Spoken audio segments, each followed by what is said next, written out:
साहब, डॉक्टर सादिया और तमाम दोस्तों का बहुत शुक्रिया। आज आलमी यौम आज़ादी है, सहाफ़त है। इसमें कोई शक नहीं कि पूरे आलम में, पूरी दुनिया में जो है वो यौम सहाफ़त का मनाया जाता है, उसको ऑब्जर्व किया जाता है, बल्कि जश्न भी मनाया जाता है।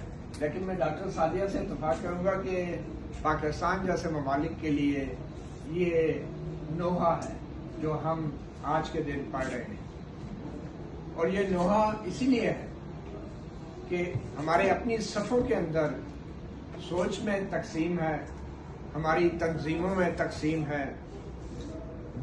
और हाजी नवाज रजा साहब से मैं कई दफ़ा ये कहा कि हम सबको अब मुत्तहद हो जाना चाहिए, क्योंकि इस वक्त जो हालात हैं, सितम ज़रीफ़ी देखें कि ज़िया-उल हक़ के दौर में जब बहुत सीनियर उस वक्त के सहाफ़ी रशीद सदीकी साहब ने, और उनके बाद फिर उनके अंदर से एक धड़ा निकला दस्तूर ग्रुप जो आज हाजी नवाज रजा जिसकी क़यादत कर रहे हैं, तो हमने इनको एक प्रो एस्टैब्लिशमेंट या प्रो ज़िया-उल हक़ के तौर पे देखा।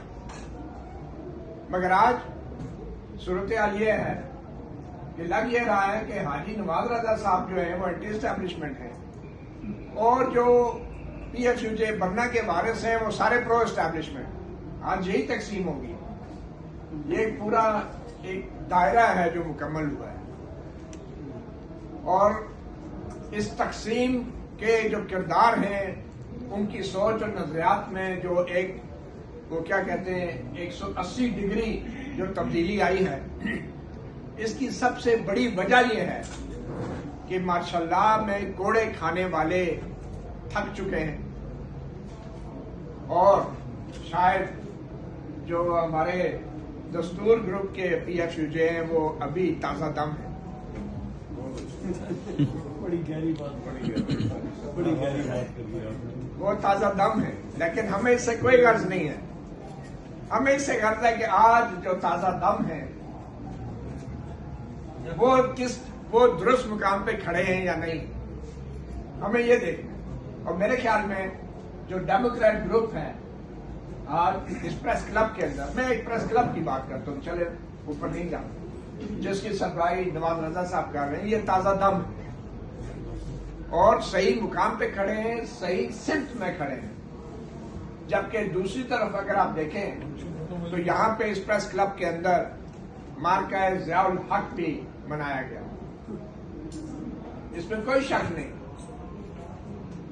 कि ज़िया-उल हक़ साहब का जब नाम रखा जा रहा था तो उम्मीद और तवक्को यही थी कि वो हक की बात करेंगे। और इसी तरह जो हमने भारत के साथ मार्का हक में कामयाबी हासिल की, हम आज भी उम्मीद और तवक्को रखते हैं कि इसी जज्बे और जोश को लेके हम आगे भी चलेंगे, लेकिन हक बात के ऊपर मार्का आ रहा होंगे। हक बात के ऊपर, चाहे वो भारत है, चाहे वो पाकिस्तान के अंदर ना हक करने वाले लोग हैं, उनके खिलाफ भी खड़ा होना मैं समझता हूँ ये भी एक मार्का हक है। जो नाइंसाफी के खिलाफ पाकिस्तान में लोग खड़े होते हैं, ये भी मार्का हक है, और हमें इस मार्का हक को भी मनाना चाहिए। और आज जब हम आलमी यौम आज़ादी सहाफ़त की बात कर रहे हैं, तो हमें देखना होगा कि हमारे सहाफ़त और हमारी सहाफ़ियों के साथ ना हक कौन कर रहा है। आज भी इस प्रेस क्लब के बाहर जो लोग बैठे हैं, खवातीन हैं, नौजवान हैं, फरतुल्लाह बाबर जैसे बुजुर्ग सियासतदान हैं, सेनेटर्स हैं, वुकला हैं, वो एडवोकेट ईमान और हादी जो कि हक की खातिर जेल में आज पड़े हैं, उनके लिए बाहर बैठे हैं। और वो क्या गिला कर रहे हैं? नवाज रजा साहब, आपकी तवज्जो चाहिए। आप और मैं इस वक्त प्रेस क्लब के अंदर जो हुक्मरान इत्तेहाद है उसके नुमाइंदा हैं, और वो ये गिला कर रहे हैं कि एडवोकेट ईमान और हादी जो सहाफियों के लिए जंग लड़ते रहे हैं, उनके लिए प्रेस कॉन्फ्रेंस करने की आज इस प्रेस क्लब में इजाजत नहीं दी गई। मुझे यकीन है नवाज रजा साहब कि आप इस मामले का नोटिस लेंगे और जवाब तलबी करेंगे अपने प्रेस क्लब के सदर और सेक्रेटरी से, अपने प्रेस क्लब के जो नायब सदूर थे जो यहाँ पे मौजूद थे, बशीर चौधरी साहब, उस्मान साहब, उनसे जवाब तलबी करेंगे कि ये क्या हो रहा है इस प्रेस क्लब में। नवाज रजा साहब, आप लीडर थे इस डेमोक्रेट ग्रुप के, आप बानी हैं, आप सीनियर तरीन सहाफी हैं, और अगर आपने साथ न दिया होता तो आज सदर और सेक्रेटरी अपने ओहदों पे ना होते।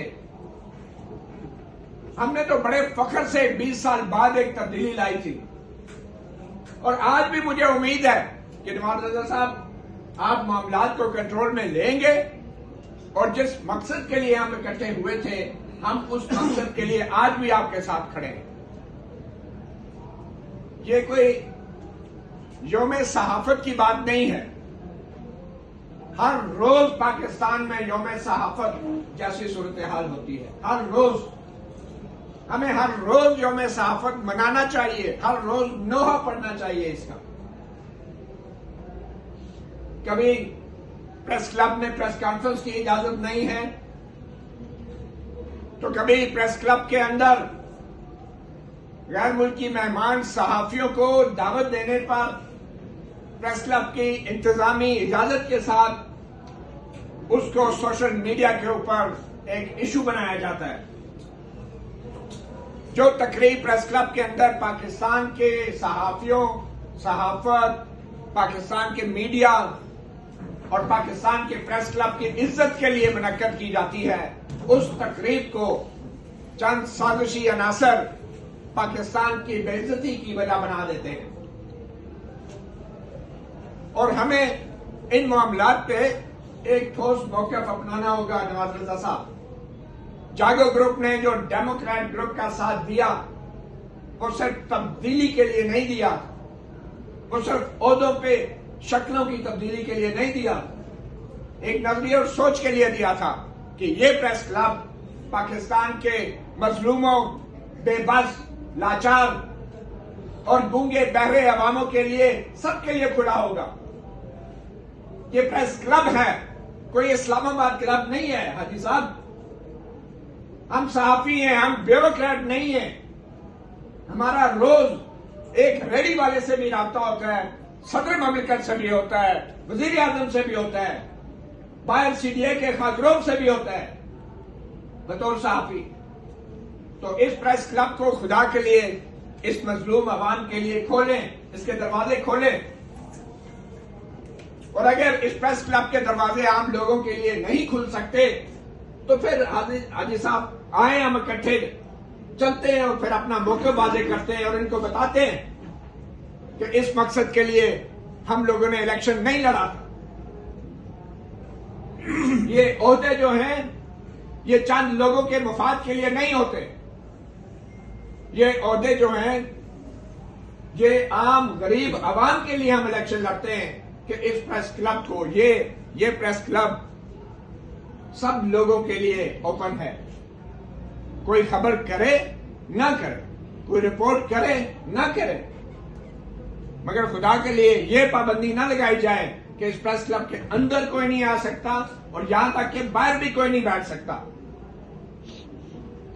तो मुझे उम्मीद है नवाज रजा साहब आप एक तारीखी फैसला करेंगे, आप तमाम हम ग्रुपों के लीडरों का इजलास बुलाएं, हम आपके साथ खड़े हैं। और मैं मशकूर हूं आपका कि आपने एक ऐसे वक्त में एक ऐसा असूली मौक़िफ़ अपनाया है हालिया जो प्रेस क्लब के मामले के ऊपर, कि ये वो मौक़िफ़ है कि जो हम सब ग्रुप के लीडरान को लेने की जरूरत है।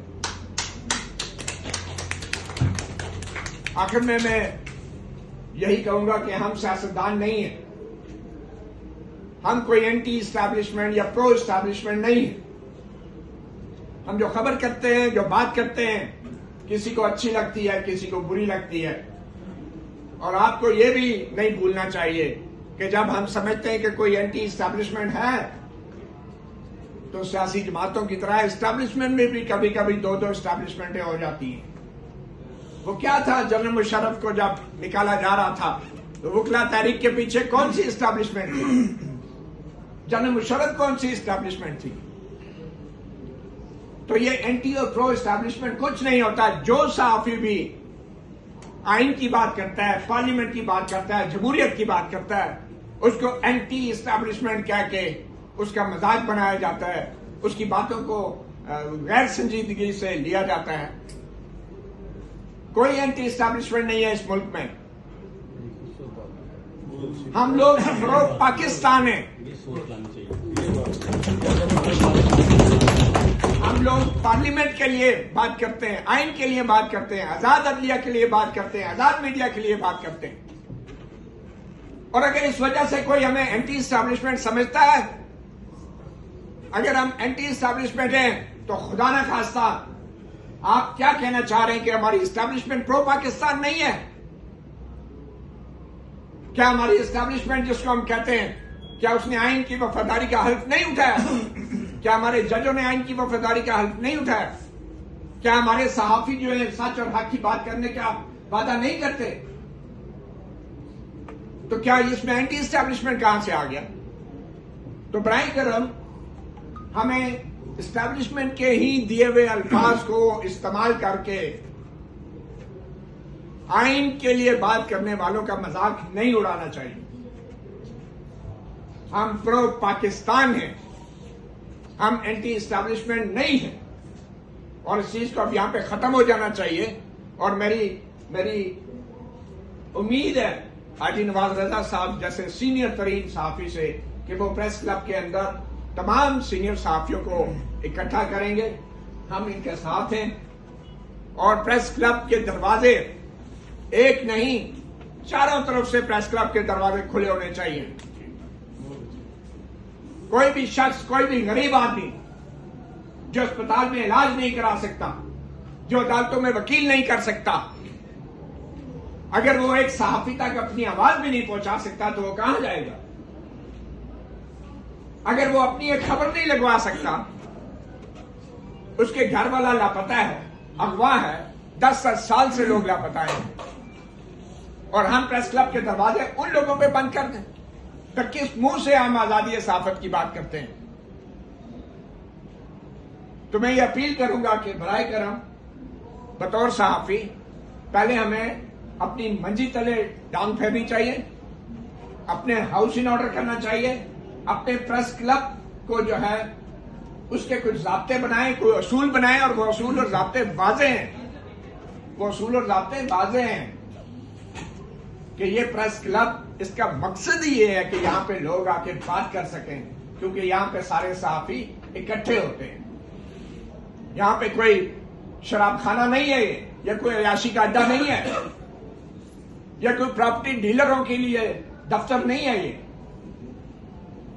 इस जगह पे गरीब आदमी आके अपनी आवाज उठाता है, चीखता है, चिल्लाता है, और आप यकीन करें जब उस गरीब आदमी की एक लाइन की खबर छप जाती है तो उसको सुकून आ जाता है। उस सुकून का किसी को अंदाजा है? जो ये समझता है कि मेरी आवाज पूरी दुनिया ने सुन ली। और आप माने इस बात को कि जब किसी गरीब और मजलूम की खबर छपती है तो उसका आधा जो सदमा है वो खत्म हो जाता है। वो ये मुतमईन होता है कि अगर मुझे कहीं से इंसाफ नहीं मिलेगा, हुकूमत से, अदलिया से, तो कम से कम इस प्रेस क्लब में आके मेरी आवाज दुनिया तक पहुंच जाएगी। और अगर प्रेस क्लब में गरीब आदमी बात नहीं कर सकता तो फिर आप हुक्मरानों का एहतसाब कैसे करेंगे? फिर आप हुक्मरानों से सवाल कैसे करेंगे? क्या यहाँ पे सिर्फ 10-10 हजार रुपए और 20-20 हजार रुपए फीसें देकर लोग प्रेस कॉन्फ्रेंस कर सकते हैं? कोई और आदमी नहीं यहाँ पे बात कर सकता? क्या सिर्फ वजीर और मुशीरों के लिए यहाँ पे डीएसएनजी लाई जाएंगी?